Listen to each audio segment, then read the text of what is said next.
10, 9, 8, 7, 6, 5, 4, 3, 2, 1.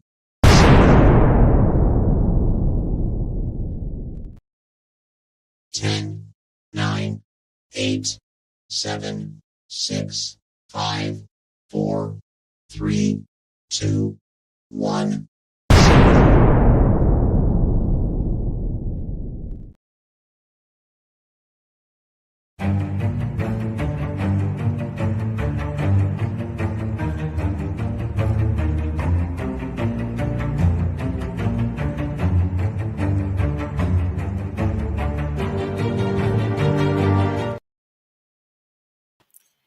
And we are live! How are you, Kat?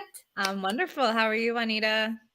I'm doing so wonderfully well. Thank you so much. It is super humid and hot here in South Africa. I don't know what kind of weather you having there. Is it still winter and cold? It is, but in New Jersey, it really has not been very cold at all. Meanwhile, in Texas, there's the worst. I had a Chicagoan, which is a very cold area of the United States, say that the ice storm in Texas is the worst she's ever seen. So, it's pretty wild out there. But we've had a very mild winter. I can't even remember any days of snow, really.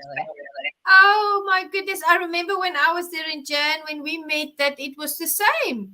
It wasn't cold at all. Exactly. Yeah. And it's and we've had other winters where we've had many blizzards, so it's unpredictable. But I'm happy to have I'm happy to not have the snow. And I also wanted to say I'm doing so much better today than I was last Thursday, which is why we did not meet. And I apologize to anyone who may have been waiting for these last 5 steps of intuitive eating. I apologize to make you wait, but I'm in a much better headspace today. Life happens, right? I just wanted to say life happens. I know sure does. Smacks you in the face sometimes. Yeah, lots of people can relate to that. I mean, we don't always wake up the same way or have the same day. It's life, and it's definitely interesting, and it keeps us going, and that's perfectly fine. I know I missed having this time with my sister, Kat Schwarz. Now, for those who are tuning into with us today, maybe it's the first time they come across this live feed that we do every week. Tell them who you are, what you stand for, and what we are going to talk about today. My name is Kat Schwarz. I am the CEO and founder of a business called Compassionate Healing Services. Excuse me. We provide holistic mental health services. I am a Reiki master of masters. I'm a former physical therapist. I'm a yoga teacher. I'm a meditation teacher. I am a spirit medium. And I am passionate about the topic that we're going to talk about today, which is intuitive eating. And it's something that we're really dedicating this month to. It really gave me a foundational understanding that absolutely shifted everything in my personal and professional life. And it really is the basis of the work that I started doing after I learned to eat intuitively, which was really live intuitively. And that led to a can of worms I think we'll talk about a little bit more on Thursday. So we'll tease that a little bit. I absolutely love that. Now, audience, you can hear that Kat is skilled. She is gifted.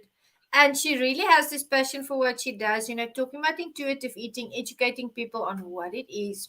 And she brought this article of the 10 principles of intuitive eating. And we've covered the first 5, but just to recap on them, then we'll go into principle 6 to 10. Very interestingly so, we have been getting all these downloads and all this programming and all these preconceptions being fed into our minds by the media all these years about the diet culture and what is acceptable and what is not acceptable. And here Kat is presenting on the 10 principles of intuitive eating, which is there to assist you to realize that you can be healthy, you can be fit, and you can be yourself whilst practicing intuitive eating and giving your body what you need. And ultimately, what do we all want, Kat? We all want to be happy and healthy and have a long life.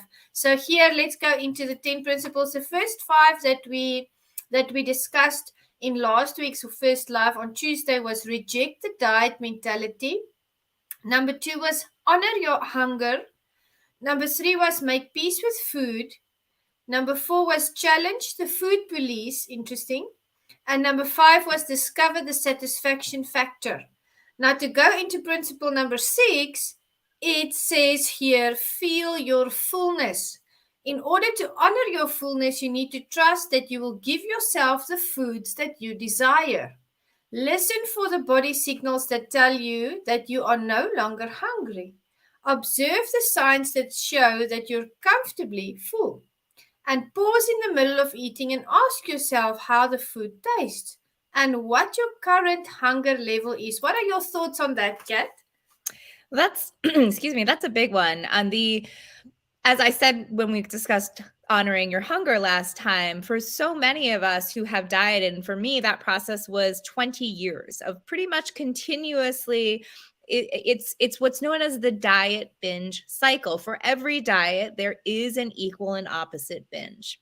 That binge might occur months to years later, but it is absolutely directed or directly related to this restriction. So when your body is giving you signals of hunger, both more subtle and then very overt, what we would consider hunger pangs are really that your body's been talking to you for a while and you haven't been listening. So as we learn to tune into those subtle signs of hunger, that's a skill. It's a skill that you have to relearn after you've subverted the body's natural intuition through the act of dieting. And for many of us, myself included, this is something we were taught from childhood on, right? Not only by our society or our families, but then in my case, my master's of physical therapy program taught me dieting, right? And it was something I was prescribing or at least recommending to clients, right? But when it comes to feeling your hunger, this one, the authors of intuitive eating equate this to a archer trying to hit the bullseye. It's going to take a lot of practice, right? It's a little bit easier to recognize signs of hunger, whether that be thoughts of food or feeling grumbling in your stomach. Low blood sugar, has its own effects. Whereas with fullness, it really is a practice, just like all of this is a practice, not a perfect, of figuring out where your body is satisfied. And here's where I want to introduce a concept called the hunger scale, right? The hunger scale is where 1 would be considered absolutely starving. You're just seeking out any food because your body is just in such need of food. That would be a 1. Whereas 10 would be like you're pushing away from the Thanksgiving dinner table and you've just eaten, everything your body could possibly, fit. And neither one of those feel good. Right? That's you don't want to go to either extreme really in anything, but in this particular case, everyone can relate to that, right? So the range you're really looking for is between a 4 and a 7, okay? Where you're hungry enough that the food is going to taste good. Because I don't think a lot of people realize that food tastes much better when you're hungry for it. and something I've taught people who, when they come to me about learning intuitive eating is to really pay attention mindfully, not in a restrictive way, not in an I can only allow myself 10 bites of food until I stop kind of way. But once you really start to sense as you're gaining this practice that your body might be reaching a point of satisfaction, right? Try taking 2 more bites of food and really taste those bites. Do they taste as good as it did when the meal started, right? If not, if the meal's kind of lost its flavor, maybe at that point, stop and wait up to 20 minutes. Within that 20-minute window, if you feel hungry, go for it. Your body is definitely hungry, right? And you always want to honor that hunger, principle number 2. Whereas, but if you've done that taste experiment, let's say, and the food didn't taste that great, but you're still hungry, maybe your body's asking for a different type of food, right? Your body is always speaking to you. Your body's always telling you what it needs, when it needs it, how much of it needs, right? So this is really about tapping into or really unlearning and unlearning those diet rules so you can uncover that innate wisdom within you. And so when you get to that point of about a level 7, which is you've eaten enough that you can sustain your blood sugar and, go about your day and your daily activities for 3 to 4 hours at least, that's about the amount of food you want to consume. And in that time frame, you'll start to feel those hunger signals again, and, you'll start to fuel your body. So, again, this is much more about unlearning than it is about learning, because we are all intuitive eaters, right? Babies know. You'll see a baby, obviously cry, the only language they have, right, for food when they're hungry. But the moment they're full, that bottle or breast is going to be pushed away, and they're not looking to take in any more than their body needs at that moment, right? This is innate. This is something that most, I should say most children are born with. Of course, there's Prader-Willi syndrome, for example. There are certain diagnoses that can affect, hunger and fullness cues. But for the most part, children are born with, and, we all are born with these innate signals, and we unlearn that. But as I've said many times, as we've met, this is only within our lifetime, right? This only started in about 1980, of where our society started to learn diet culture. So, we've come a long way, 43 years, but we don't need to continue making a mistake just because it's been a long time. Exactly. It's time to reframe that mind and that way of thinking. And you are so correct. Our bodies knows what it needs. Yes. My body tells me sometimes I don't eat the same amount of food every day. Sometimes I'm more hungry on the one day than on the other. It depends on how much energy I've used. And especially for women, as we go through our cycles, I mean, you'll notice times of the month where you're voraciously hungry. You can't seem to get enough. And then other times of the month, food doesn't appeal very much, and every single person is individual. And that's what makes it even sillier, honestly, that we have prescribed ways of dieting or eating that are, for everyone across the board who joins that program. And that's just not how bodies work. Where, body diversity, we'll talk about this more later, but body diversity is a good thing, right? It's a good thing. It is. We're all unique and special, and we have this accountability that we need to pursue with our bodies, because we've been given these bodies. They speak to us, and we need to listen. And that's something that you've mentioned in our lives before. Listen to your body. It speaks to you, and it knows what's the best for you. And it's smarter than you. Yes, your body is smarter than your mind, right? Your ego mind is what's tricking you. Your body knows what's up. Exactly. So speak to your body more and be kind to it. My goodness, it loves you. We'll get to that. Respecting your body is one of the principles we'll talk about today. Oh, I love it. Let's go into principle number 7. Cope with your emotions with kindness. This is so beautiful. It says, first recognize that food restriction, both physically and mentally, can in and of itself trigger loss of control, which can feel like emotional eating. Find kind ways to comfort, nurture, distract, and resolve your issues. Anxiety, loneliness, boredom, and anger are emotions we all experience throughout life. That's natural. Each has its own trigger, and each has its own appeasement. Food won't fix any of these feelings. It may comfort for the short term, distract from the pain, or even numb you, but food won't solve the problem. If anything, eating for an emotional hunger may only make you feel worse in the long run. You'll ultimately have to deal with the source of the emotion. Tell us more, Kat. Yeah, and I wanted to say too, because this is the part 2 of what we started last week, which is that these are guidelines and principles. They're not rules, and they're not all meant to be worked on together, right? You are not going to start an intuitive eating practice and hit all 10 of these points. It's just not going to happen. It's not realistic, and it will lead to frustration. It'll lead to quitting, right? To quitting the hard stuff, right? And going back to your comfort zone, even if your comfort zone of dieting sucks, right? Because it does. So I believe in the first version of the book that I read, this principle was called cope with your emotions without using food. And I really like that they actually changed it, because the first thing you need to find kindness around is the fact that you might use food emotionally. That's okay. Yeah. That's, In moderation. many of us, and this is statistically backed, many of us who use food to cope or have used food to cope, and I still do sometimes, absolutely. It's a very familiar coping mechanism to me. It's because of deep childhood trauma and wounds, right? And as children, you really only have control over two things. One is what goes into your body, and the other is what goes out, right? That's why a lot of kids have problems with eating or, using the bathroom.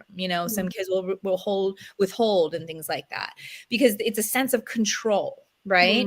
So when a child like myself is dealing with constant toxic stress and trauma in the household, and the only thing you have to cope with is food, that's okay, right? So I think we need to really find comfort and kindness for ourselves. And if this is one of our coping mechanisms, there's really no shame in that, right? You- Every behavior that you have because it served you some purpose, right? What we're looking to transmute in our lives are the behaviors that are no longer serving us, right?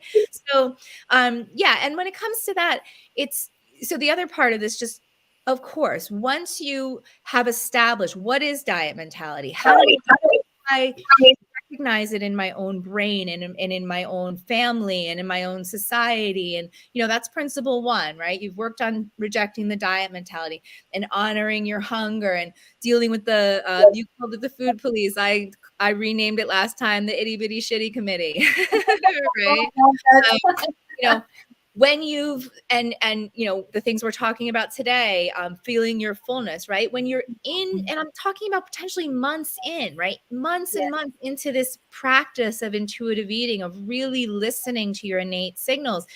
If at that point you want to, focus a little bit more on the emotional eating, that's where you can do this deeper work. But it's also important to recognize that a lot of the people that believe, I personally don't think that there is such a thing as food addiction. I think it's a misnomer, right? It's like saying you're addicted to air, right? Or you're addicted, you need food. You don't need cocaine. You don't need, alcohol, but you need food, right? So I don't believe in food addiction. What we perceive as food addiction, and I'm not saying that binging isn't real. Absolutely, binging is real, but that's in direct response to the restriction. Right? So if you remove the restriction, if you give yourself permission to eat whatever you want, whenever you want it, no more rules, right? You learn to honor your hunger. You learn to honor your fullness. You let go of intentional weight loss as the goal. So much of your emotional eating might disappear on its own, right? And then at that point, if you're still, if it's still your go-to to reach for the chips or the ice cream or, first of all, forgive yourself, right? Show yourself some compassion around that and why that developed and how that served you. And then start asking yourself, what am I really feeling right now? Am I bored? Is eating, going to make me, is eating fun? Maybe temporarily, but maybe there's something a little, more exciting you could be seeking out. Or maybe you're bored and you want to call a friend, or you're lonely, right? Or maybe it's very common in the dieting world to hear, if you're hungry, drink some water first, right? Drink a glass or two of water and see if you're really hungry. If you're hungry, eat, right? If you want food, but you just ate, let's say you ate half an hour ago or an hour ago, and it was a pretty satisfying amount of food, and now you're seeking out food again, that's where you might start asking yourself compassionately, where is this coming from? Right? What need might I be trying to stuff down with food?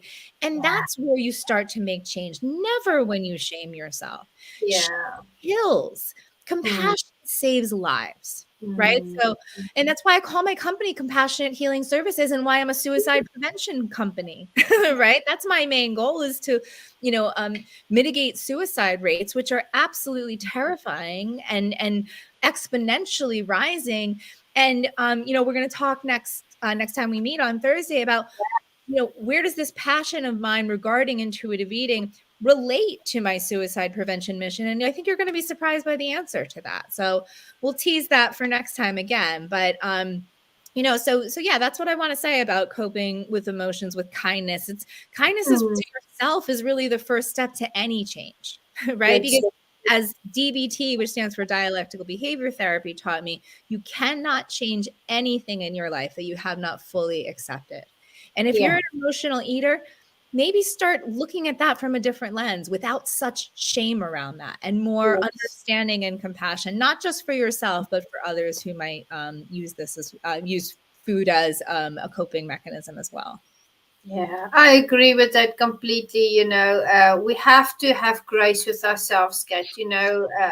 If we are just beating down ourselves and being negative to ourselves the whole time, that's just going to reinforce that emotional eating and that behavior. And then we'll be stuck in this negative cycle, unending negative cycle. And many people are in that cycle for years and years. And we all have been there. Exactly, because if you feel shame around emotional eating, how are you going to cope with that shame? More eating. More eating. And then you get guilty. It's as fruitless as the dieting binge cycle itself. I'm going to get out of the of habit of eating to cope with my emotions by putting tremendous amount of horrible feelings, emotion on my own plate. Exactly. Right? Nobody wants to enjoy that. Absolutely not enjoyable. Thank you so much for bringing that point home. Let's go over to point number 8, or principle number 8. Respect your body. Accept your genetic blueprint. Very important. First step.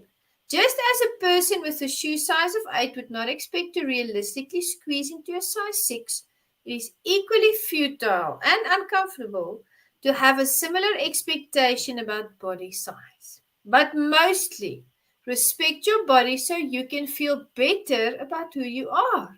It's hard to reject the diet mentality if you are unrealistic and overly critical of your body size or shape. All bodies deserve dignity. Interesting. That's a huge point, and really it could be its own live. I'm sure we'll do that Yeah. next week around healthism. But so in regards to this, there's a couple of points I really want to make in regards to respecting your body. And the first is to go back to what I said earlier about body diversity being a good thing, right? Yes. It kind of blows my mind, although I will always admit, for 30 years, 20 as an active dieter, and the 10 years prior to that, just learning it from my family, from my society, from my media. This is what women are supposed to do. This is what women are supposed to look like, right? This is what health looks like. So, but now looking back on it, kind of blows my mind. We accept diversity in every other aspect of nature, whether it be trees, plants, animals. Look at the number of dog breeds on this planet, just of dogs, right? But and yet when it comes to humans, we've all bought into this concept that we're all supposed to look exactly the same. We're all supposed to have this exact same ratio of height to weight, or whatever the BS calculation is, right? It doesn't make logical sense. Right? I mean, we're born in completely different size bodies, right? As far as height, you mentioned shoe size, that's where this idea, really theory called the set point theory comes from, which is that our weight is as programmed by our DNA as every other characteristic, whether it be our hair texture, our hair color, our eye color, our shoe size, our height. The difference is with weight, it's about a 10 to 20 pound range where your body feels at its best. And that your body maintains what's known as homeostasis, or biological balance, right? So what you perceive, let's say in the summer versus the winter, as that 10 or 20 pounds is there to protect you. It's your body's happy place. It's where your body wants to be, right? Respect your body enough to listen to it, right? Your body doesn't know or care what Instagram thinks is attractive, right? Your body's trying to keep you alive, right? That's your body's number one goal, is to keep you alive. And that's the other point I want to make in regards to this. For 20 years, I was a physical therapist. I absolutely loved the job. I hated the healthcare system within which I was forced to provide care, but the job itself was really a wonderful fit for me. And because I usually I gravitated more towards the acute rehab area where people were recovering from significant strokes and amputations and accidents and traumas and things of that nature. So I got a very deep appreciation during my career of just what a privilege it is to be able to breathe on your own, right? Or to lift your limbs, or to stand up, or to walk across the room, right? It sounds hokey, but it's not, right? Every single day, you can find gratitude for something about your body. Right? Whether it's the fact that you can walk or can breathe or have eyesight. I mean, I just watched a video last night that brought me to tears of a little boy getting these miracle glasses that help correct for color blindness and seeing color for the first time. Just the awe and it's like, what do we take for granted every single day? Right? And the vessel that is translating all of that for you is your body. Right? So show your body love and respect no matter what it looks like. It's shown up for you every single day of your life. Right? And despite your attempts to control it and subvert its natural signals and go against its own biology and speaking like words of hatred. I mean, when I first started therapy, which was a long time ago, thank goodness, at this point, when I was right after I had my first child, who's 12 now, I remember the first time that I knew that therapy was having an effect on my life was when I said to my therapist, it sounds weird to say this out loud now, but when I used to just brush my teeth at night, I would just simply look in the mirror and berate myself. It was just this mental bullying, really, my own little itty bitty shitty committee, right? Of all the things I should have done and all the things I didn't get done and how badly I ate that day or how little I exercised. And, it was usually largely around food and weight and exercise and really superficial things. And I said to her after a couple months of seeing her, like, now I just brush my teeth. I brush my teeth and I'm not having this negative conversation. And, it took a lot more than that for me to really recover from everything that happened prior and since. But it's a really, really big thing, which is why number one principle or, guideline of intuitive eating is rejecting the diet mentality. And that means learning about diet mentality. What does it sound like? Because it's happening all around you. And if you are heavily invested in dieting, as I and many, many millions of people were or are, it is loud. It is loud in your head probably right now. So it's well worth getting to know so you can start to, disinvite it from the party. Absolutely disinvite it. Definitely. That's the party. That's story. Can't hang out with us anymore. Exactly. We don't live there anymore. We don't live there. Only kindness, only kind words. We deserve that. We do. It's a tough life. Yeah. We're going to do this. We're going to get there. Yes. Now, principle number 9 is something very important as well. And I'm a firm believer of this, that movement is very, very important. I had a discussion today about not sitting at the desk the whole day because the time just flies. We start in the afternoons and before we know it, it's evening and we didn't even realize we sat down for so long. But movement is the principle number 9. Feel the difference. Now, here it states, forget militant exercise, just get active and feel the difference. Shift your focus to how it feels to move your body rather than the calorie burning effect of exercise. So shift your mindset. If you focus on how you feel from working out, such as energized, it can make the difference between rolling out of bed for a brisk morning walk or hitting the snooze alarm. What are your thoughts? So I love talking about this one because as a former physical therapist, right, I prescribed exercise. That was my area of expertise, right? Exercises to improve pathology, right? So, and I love that it talks about movement because there's a huge difference between exercise and movement, right? And really it's the same concept with food as far as divorcing the movement that you're doing for for joy, for health, for flexibility, for strength, for, being able to run around with your children, or, just be able to, I worked a lot with the geriatric population. It's very common to lose shoulder mobility, especially among women, to the point where you can't even reach up to your own, cabinets, right? So as we age, it's really, really important to keep moving, right? If you don't use it, you lose it, right?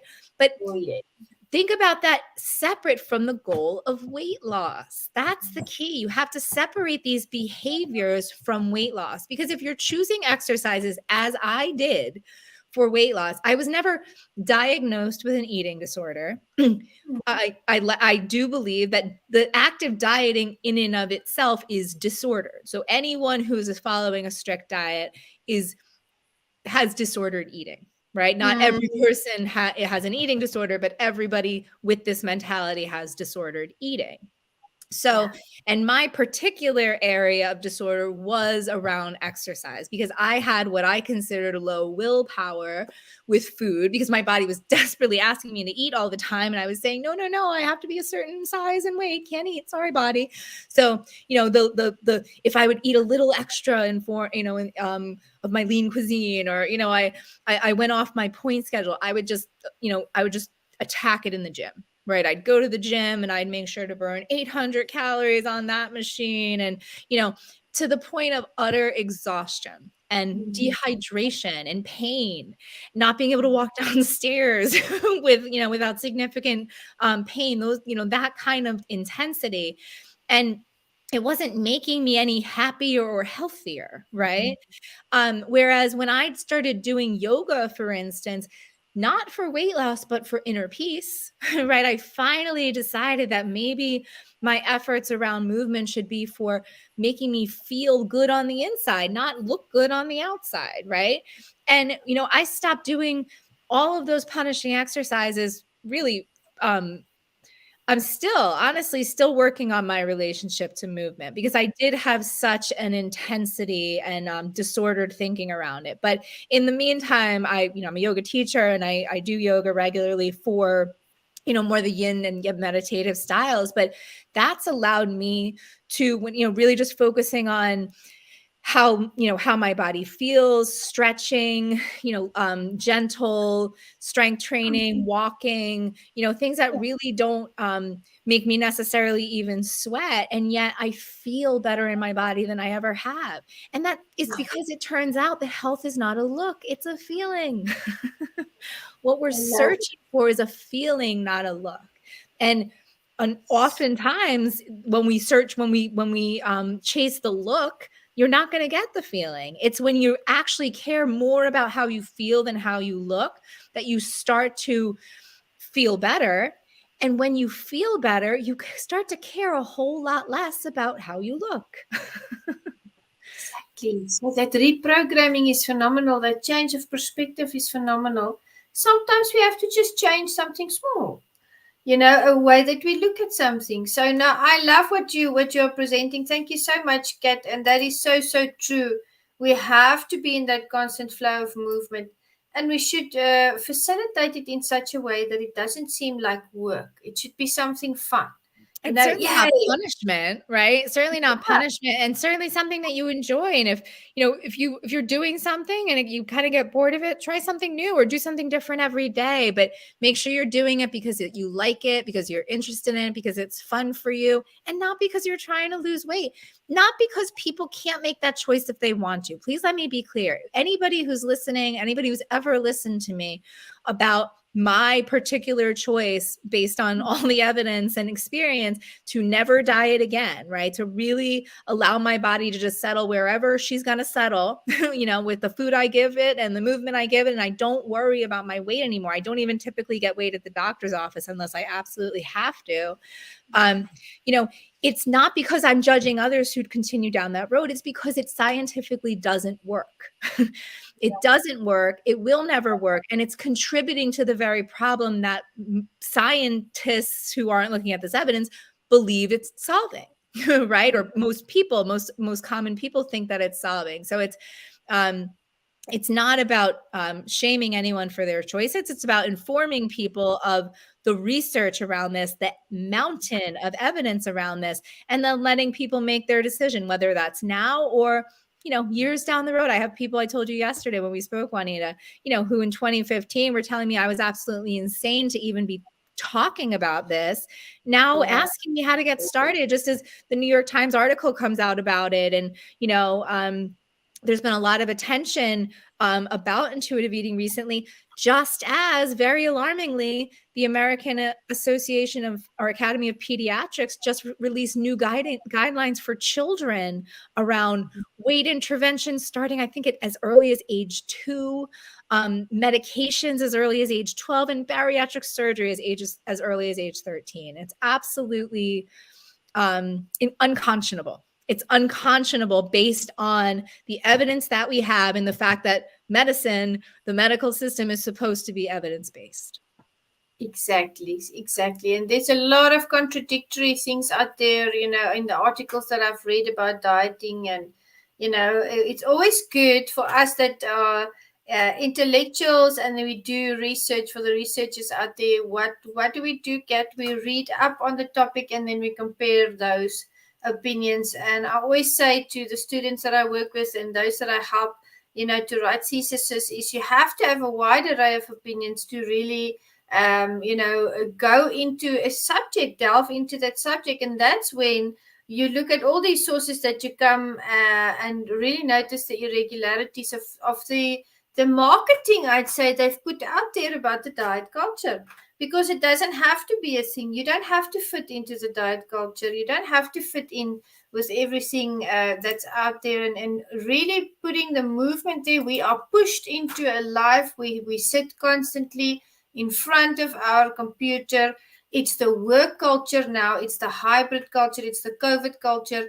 You can make it your own. You can structure it according to what works for you. What is healthy? Get up after each meeting, maybe go for a short walk, get up and have a cup of coffee, walk outside. Because I said to someone the other day as well, we're shifting our focus from a lot of things, like getting away from all these preconceptions about dieting and what we're supposed to look like, and focusing on happiness and health. But we should also be focusing on the fact that we are looking after our bodies in a different manner in this digital age. So which before we would have these meetings with people in a room, now we have most of our meetings online. Be sure to look after your eyes as well. Because we talk about sleep and water and all of these things, but are you looking after your eyesight? Are you doing these things? And I always say to the young ones, we call them the yuppies, the young up and coming, young adults that really start working now. And most of what they do is online these days. You have to, for your eyesight especially, and you mentioned eyesight earlier today, if you are on a screen constantly, you have to go outside. You don't have to be in the mountains like I am, but stand outside and make sure you look, off into the distance, so that you also exercise those muscles of your eyes. And there's so many things that we can tie in here. This intuitive eating is actually a very, very general and a large topic, because there's so many things that we can in here. The science of what your body goes through when we work with our bodies. We should look at our bodies as this project. We shouldn't look at our bodies as this this burden. Your body is your gift. Your body is your life. Your body is your project. And make sure that you look after it accordingly on all these levels, all these principles that we've been mentioning, and more. So, Kat and I would, if you don't mind my saying, I think I would use the word home over project, just because project to me just has this delineation of that I have to do something, right? There are action steps that I have to do. Whereas, you want to take care of your home, right? You want your home to feel good. You want your home to be, a place of safety and security. And so many of us have equated that with the size of our bodies in a way that is just really, it's just surface level for the most part. If not always, when we are looking to make a change in our weight, it's because we really need to make a change in our lives, right? There's something going on, and we're just using our bodies as the scapegoat to control, right? So it's deep. It's and you know, to that point, I mean, I started eating intuitively in 2015, and Wow. it has evolved to, you know, I mean, I have changed absolutely everything in my personal and professional life and completely redirected my career. Yeah. And it started with this foundational understanding that our bodies are hold much greater wisdom than we Mm. give it when we give it credit for. Yeah. So work with it, don't work against it. And Exactly. look at different avenues about how you can assist your body. And of course, you mentioned listen to your body. So for some of us, we don't always do that. We don't always practice intuitive eating. I know, Kat, when I have a very busy day, I don't always practice intuitive eating. Let me just put that out there, but I'm working on that because I realize the outcome for when I do that, when I listen to my body and I have that meal when I'm hungry, I can go with my work for longer. I can feel more refreshed when I wake up. When I am in a rush and I'm not listening to my body, I get maybe a neck pain or my head starts pounding because I haven't eaten for those few hours. So it's really, this is a proven thing. Intuitive eating is a very, very important part of our health journey. Now, our last principle, my dear sister, is honor your health. And part of the caption is gentle nutrition. And it says here, make food choices that honor your health and taste buds while making you feel good. Remember that you don't have to eat perfectly to be healthy. You will not suddenly get a nutrient deficiency or become unhealthy from one snack, one meal, or one day of eating. It's what you eat consistently over time that matters. Progress, not perfection, is what counts. Your thoughts? Children are the greatest example of this. Like, as I said, most children are born intuitive eaters. So how does that work? You know, most people would say, oh, my children would just eat Skittles if I let them, right? Well, with children, it's about their access to a wide variety of food, right? You have to give your child a wide variety of food in order to for them to have that variety, right? But when a child, just as they'll eat when they're hungry and push away when they're full, and both of my boys, because I never taught them dieting, and they're 9 and 12 now, they are intuitive eaters, and that means that, you know, I really have never restricted them, even at the times in their lives where they were like, oh, I want ice cream every day. The more I would allow it, the less of it they would eat, you know. And it got to a point where, you know, if my kid was asking for ice cream every day, and I'm, you know, he might take 2 or 3 bites, and, you know, it was enough for him at that point, right? So, you know, so I've seen this in my own home where you know, researchers who study children have said that it's really what a child eats over the course of a week that shows you that they're really getting all the nutrients that they need. Don't look at a single day. Look at a week, right? We tend to be so myopic and Yeah. really, you know, treating every single snack or meal, as they said, as the be all end all, when it's, you know, you're going to eat every day for the rest of your life. That's why this is called a practice, right? And Yeah. so it's important to, you know, to understand that you know, you don't have to be perfect in your eating or nutrition ever, you know. That, you know, really is dieting in a nutshell.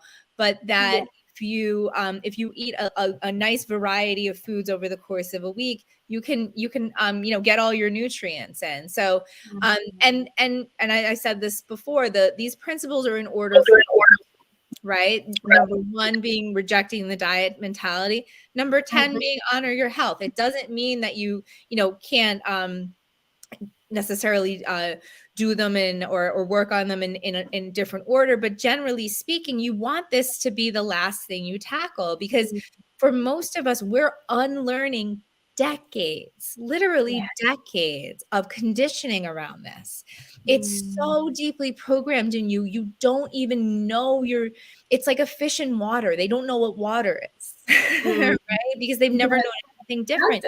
Diet mentality, diet talk is so prevalent in your own head and in your own family and in your own society, for the most part, that you don't even realize how deep in it we are, right? So it takes a lot. It takes a lot to decondition yourself. It's not unlike when people are brainwashed, you know, in cults. It's a cult in its own right.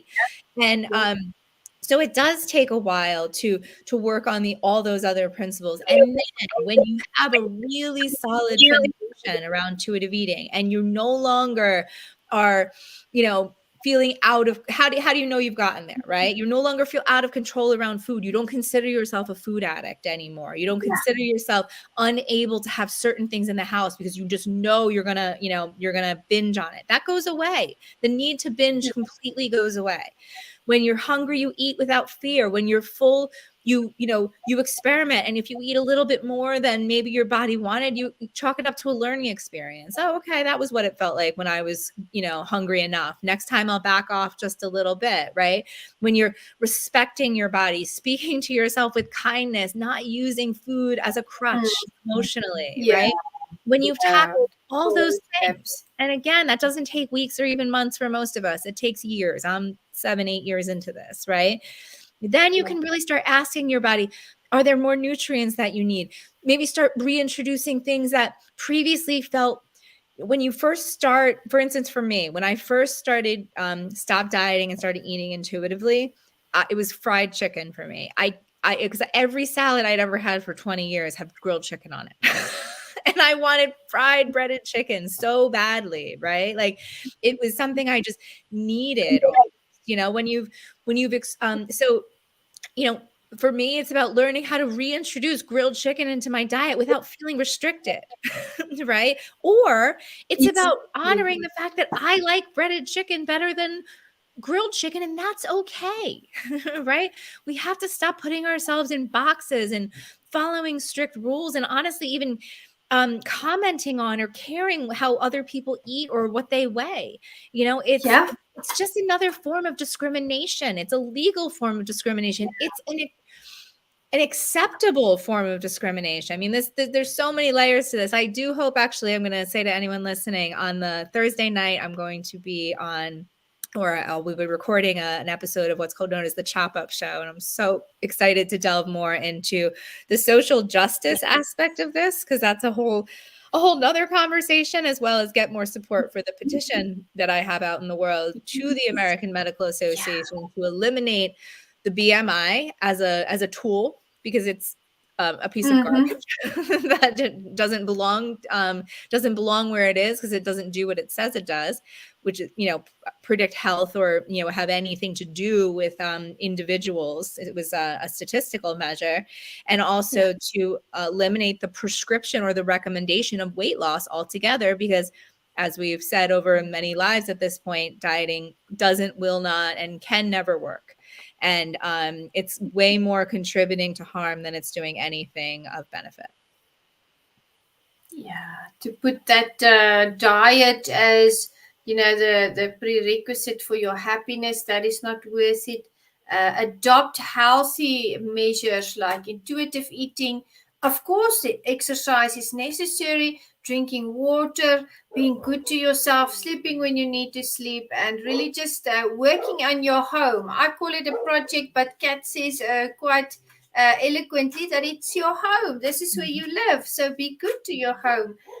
So I really Last love, thing, if I could I just want to expound just a tiny bit more. I'm sorry, Juanita, on the honor your health. Yeah. With intuitive eating versus dieting, I would say the biggest difference when you're looking to, maybe look a little bit more closely at your nutrition and how to improve that. It's more about adding than it is taking away. So it's not about restricting anything. It's about what you can add. Can you add more vegetables to your meals, or more fruits, or are there certain vitamins that you might be deficient in, and how could you get there through food versus vitamins? So it's just a process of, when you're ready, really starting to examine a little bit more closely what health specifically looks like and feels like to you as an individual, with absolutely no bearing or advice from anyone outside of your own body. Because we are all unique, and these are guidelines, just to guide you. And as Kat has mentioned, you'll never get all 10 of these principles, in check. You won't go down that checklist and you'll do all of them. But here she has laid out the information on how to approach each principle and to see what fits for you. So we are here to, bring this information to you. It's backed by science. It's backed by psychology. The psychology of the matter, that when you withhold certain things, the more you want it. So that is just a And I do lovely think it's session. important to say, just in this live, since we haven't, that these are directly from the Intuitive Eating website. The authors of Intuitive Eating, not me, the authors of Intuitive Eating are two brilliant women known as Evelyn Triboulet and Elise Resch. The book of Intuitive Eating is in its 4th edition, and you can learn way more about the science behind intuitive eating, the principles, and so much more. Love it, Kat. Always love having these discussions with you. We will be back next week with more interesting topics. I believe Thursday, we are right? This week. about. Oh, Thursday. Thursday, Oh, yeah. Why yeah. am I on Thursday? I'm on Thursday because we didn't do Thursday, but we are on Tuesday. I know. That's where life got in the way. But let's be optimistic. This Thursday will be much better than last. It's going to be amazing. I can't wait. I can't wait. Thank you so much, Kat, for joining me. And Thank you. I'll Always. see you on Thursday and the audience as well, as we bring more interesting information and topics that we have to discuss in this critical time where we have to look after ourselves and our health. So be good to yourself. Have that chocolate if you feel like it. Your body's asking for it. Don't keep those carbs away from your brain, because funny enough, as Kat has taught us, your brain needs those calories. So be good to yourself. We'll see you on Thursday. And signing out, Kat, any final words? I'm always excited to chat with you, and we'll talk next time. We're going to tease about being quite bold next time that we meet, right? And that's in linking the why this topic of intuitive eating and eating disorders specifically is very much related to the overall mission of suicide prevention. So we definitely need to talk about that serious subject. Yes. Absolutely, absolutely. I had a call with Kat, I believe it was yesterday, and she mentioned that we are now at stage blunt. So stay tuned. Stage because blunt, we've reached exactly. stage blunt. We are going to be blunt about these topics. I love it. Thank you so much, I Kat. think clear is kind, right? Clear is kind. Niceness is about telling people what they want to hear, and kindness is about telling people what they need to hear. So exactly. So that's our definition. I'll see you on Thursday, my dear sister. Thank you, everyone, for thank joining. you so much, Juanita. Much love. Bye. Bye. Bye.